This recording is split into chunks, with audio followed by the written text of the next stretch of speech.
Pemeriksaan terhadap kedua tersangka kasus dugaan penyimpangan dalam pekerjaan jasa konsultasi dan pembuatan simpek pada kantor BKD dan Diklat Kabupaten Lahat ini dilakukan secara bertahap. Sekitar pukul 10 waktu Indonesia Barat, tersangka AI tiba di kantor Kejari Lahat dan langsung menuju ruang pemeriksaan. AI yang tampak mengenakan baju batik ini datang dengan didampingi kuasa hukumnya dan langsung dicerca sejumlah pertanyaan oleh penyidik. Sementara tersangka PS tiba di Kejaksaan Negeri Lahat sekitar pukul 14 waktu Indonesia Barat.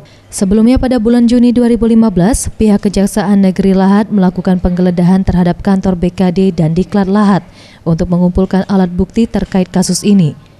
Dalam penggeledahan tersebut, penyidik menyita 3 unit komputer, 4 unit stabilizer, 1 unit printer, serta sejumlah dokumen.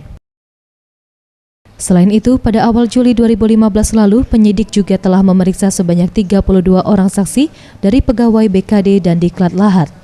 Kepala Seksi Pidana Hukum Kejaksaan Negeri Lahat, Rifki Arialfa, mengatakan pemeriksaan terhadap tersangka AI dan PS ini merupakan pemeriksaan lanjutan untuk melengkapi berkas perkara. Ia menambahkan, usai melakukan pemeriksaan terhadap kedua tersangka ini, pihaknya akan segera melimpahkan kasus ini ke Pengadilan Tindak Pidana Korupsi atau Tipikor di Palembang.